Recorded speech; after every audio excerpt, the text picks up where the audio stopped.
Gue mau jelasin kenapa 1 miliar pertama itu yang paling susah, dan beberapa miliar selanjutnya itu bakal jauh lebih gampang. Mungkin beberapa dari kalian yang ngedengerin video ini tuh bakal ngerasa kayak, apaan sih cari beberapa miliar gampang, kalau misalnya 1 miliar pertama susah, kenapa yang kedua jadi lebih gampang? Dan ini sebenarnya, ya ini berkaca dari pengalaman pribadi gue ya. 1 miliar pertama tuh gue dapat hampir 3 tahun atau 4 tahun dalam berkarir. Tapi 2M, 3M itu gue dapat jauh lebih singkat, bahkan 1 tahun atau even less. Kalau lagi bagus, akhirnya gue investasiin ke saham berapa ratus juta sampai berapa M dan sahamnya naik, itu gue bisa dapat 1M lagi dengan lebih gampang. Tapi kan pasti kalian mikir, ya iyalah beberapa M ke depannya lebih gede, karena kalau dapat uang yang lebih gede bisa dapat cuan yang lebih gede. Memang bener itu konsepnya, tapi kan aspek di sini yang gue mau jelasin ke kalian itu bukan sekedar banyak uang menghasilkan lebih banyak uang. There's more than that. Kenapa Charlie Munger sendiri bilang, dia kan vice chairman-nya dari Berkshire Hathaway, dia partner lamanya Warren Buffett. Kalau dia bilang kayak gini, the first 100,000 is a bitch, tapi lu harus ngelakuin itu anyway. Dan banyak banget expert, banyak banget YouTuber, banyak banget orang yang setuju sama fact ini. Kalian kalau ngeliat ceritanya si Timothy atau ngeliat ceritanya Feli, mereka juga setuju bahwa 1M pertama tuh susahnya naujubillah. Tapi untuk dapat beberapa M selanjutnya itu bakal jauh lebih gampang. Video ini menurut gue salah satu video yang penting banget untuk kalian tahu, karena kalau misalnya ngerti konsep ini, bahwa usaha itu nggak selalu berbanding lurus dengan apa yang kalian bisa dapetin secara uang, itu tuh bakal ngerubah mindset kalian. Bagi yang berpikiran punya goal jangka panjang, pengen punya 100M, wah gimana caranya? Gue cuma punya 1M aja susah banget, 100 juta aja susah banget, apalagi 100M. Itu mindset yang gue pengen bantu kalian patahin dengan 3 main topik ini. 3 alasan kenapa 1M pertama itu susah banget, dan kenapa beberapa M selanjutnya itu bakal jauh lebih gampang. Topik pertama tuh yang paling obvious kita udah bahas. Kalau misalnya kita uangnya masih sedikit, susah banget untuk kita ngembangin uang itu jadi lebih banyak lagi. Analoginya kalau kita investasi 1 juta rupiah, terus kita untung 10%. Berarti dapat apa? 100.000. Tapi kalau kalian punya 10 miliar, dapat 10% tuh dapat 1 miliar. Lebih gampang nggak? Iya lebih gampang. Tapi pasti banyak kalian yang mikir, ya tapi kalau 10M rugi 10% ya rugi 1 miliar. Nah, problemnya dari sana sebenarnya bukan cuma dari segi gain dari capital yang kalian punya. Bukan cuma sekedar aspek capital gain, tapi kalau misalnya kalian punya uang lebih banyak, kalian tuh bisa meresikokan lebih banyak. Hitungannya sesimpel kayak gini, misalnya kalian butuh biaya hidup 10 juta. Kalau kalian cuma punya 20 juta, terus kalian mau invest itu 15 juta, kalian jadi mepet hidupnya gitu. Resiko yang bisa ditanggung untuk masuk ke high risk asset, atau kalau kebanyakan orang kaya ya, mereka kalau punya banyak duit, mereka lebih bisa taruh ke high risk asset. High risk asset ini yang biasanya bisa menghasilkan high reward. Mau misalnya kalian lihat banyak orang kayak cepet dari kripto, banyak orang kayak cepet dari investasi saham yang lebih high risk. Itu tuh bisa dilakukan bukan karena mereka punya banyak duit doang, tapi karena mereka punya banyak duit, mereka kurangin resiko mereka. Mereka bisa menerima resiko lebih gede, seandainya mereka kehilangan uang gede pun, mereka tetap bisa hidup. Dan itu case-nya nggak bisa di kebanyakan orang yang lagi wealth accumulating, yang memang belum punya banyak duit. Poin nomor 1 menurut gue itu paling basic, sesimpel kalian nggak bisa ngeresikoin segitu banyak.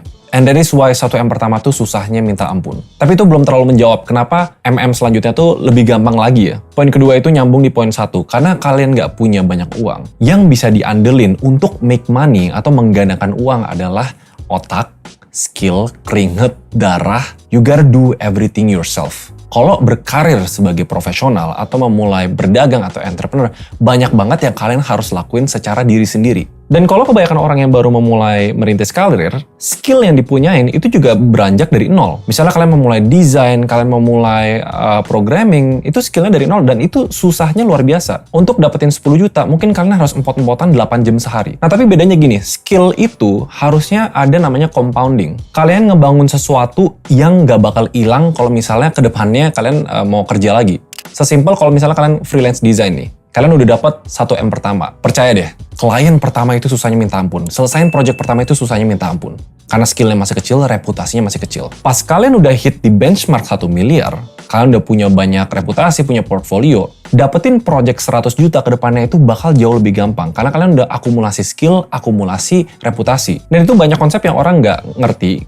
Ini sebenarnya 1M itu angka psikologis ya. Tapi kalau kalian ngelewatin benchmark itu, dimana bukan kalian yang kerja sendiri dari nol dengan tulang, darah, dan keringat kalian kerja tuh dari reputasi yang kalian punya, tim yang kalian punya, portfolio yang kalian bangun. Jadi quote-nya simpel lagi deh, you're not working on your own. Tapi udah diakumulasi dari segitu banyak experience tim kalian. Akhirnya bayangin kalau misalnya udah sampai psikologi 1M, selama ini kalian kerja cuma seorang diri untuk menghasilkan sekian juta, kalian bisa bikin 10 orang yang bekerja seakan kayak ada 10 kalian yang kerja itu. So when you have capital, when you have experience, 1M ke 2M itu bakal jauh lebih cepat. Nah, tapi mungkin poin ketiga ini salah satu yang paling penting ya. Karena untuk mayoritas orang Indonesia ya, jangankan 1M, misalnya 100 juta pas masih mulai. Gue dulu pas masih mulai ngerasa kayak 100 juta kok kayaknya nggak segampang itu. Mungkin 200 juta, 300 juta nggak segampang itu. Dan selama kita akumulasi itu, banyak yang bocor. Banyak behavior, relationship terhadap uang, perspektif terhadap investasi itu belum kebangun di sini. Di saat kita udah hit 1M, kita udah ngebangun yang nggak bakal hilang selamanya, yaitu namanya habit dan mindset.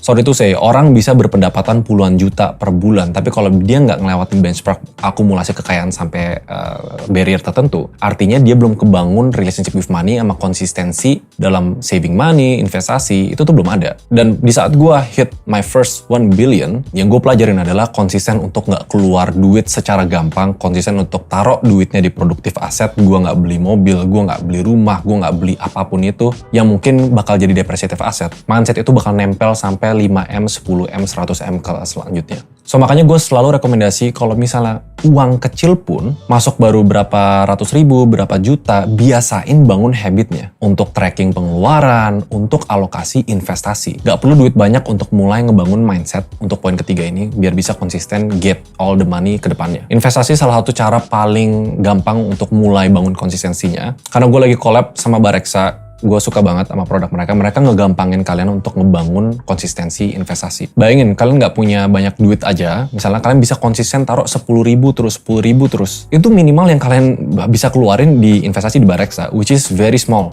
Dan bisa dilakuin sama semua orang. Di video lain gue udah banyak bahas produknya apa, reksadana apa yang cocok. Dan pas banget Bareksa tuh baru keluarin fitur baru mereka, namanya Bareksa Loyalty. Kalau misalnya kalian udah konsisten, udah investasi terus, kalian bakal bisa dapat assign RM. Manajer ini bakal bantu advice, bantu kayak diurusin lah uang kalian, investasi kalian yang cocok untuk kalian. Sebenarnya dari investasi aja bisa kalian dapetin 1M pertama, dan kalau kalian ngerti compounding interest, yaitu keajaiban dunia ke-8 kata Albert Einstein, trust me, 2M itu bakal lebih cepat, 3M lebih cepat lagi, 5M lebih cepat lagi. Again, gue lagi collab sama Bareksa, kalian bisa pakai kode ini, Bareksa Extremon, untuk dapat cashback 50.000 kalau kalian daftar pakai kode itu. Nah, mungkin kesannya kayak apa yang gue bahas dari kenapa 1M pertama itu paling susah, itu sebenarnya secara logis harusnya make sense. Tapi kenapa banyak orang nggak bisa ngelewatin barrier itu? Karena sampai 1M pertama itu banyak fundamental dan mindset yang harus dibangun. Dan itu memang yang paling susah. Analoginya kalau kita ngebangun sebuah gunung, pondasi itu paling penting dan mungkin makan waktu yang lumayan lama. Ini biar kalian lebih termotivasi ya, use case-nya simple aja nih. 1 tahun pertama gue bangun agency mungkin nggak nyampe 1M, berapa ratus juta. Dan klien pertama gue itu nilainya cuma 8 juta rupiah. Ini pas agency ya. Dan untuk dapetin klien itu susahnya gila banget. Tapi di akhir dari periode gue ngebangun agency, ngedapetin project 4,5M itu lebih gampang dibanding dulu gue dapet project 8 juta. Karena ada barrier akumulasi skill, reputasi yang gak bakal hilang. Poin yang kalian harus nangkep dengan apa yang bikin beberapa M selanjutnya lebih gampang, make sure apa yang kalian lakuin setiap hari nih, apa yang kalian lakuin itu tuh bentuknya aset yang gak bisa diambil orang lain.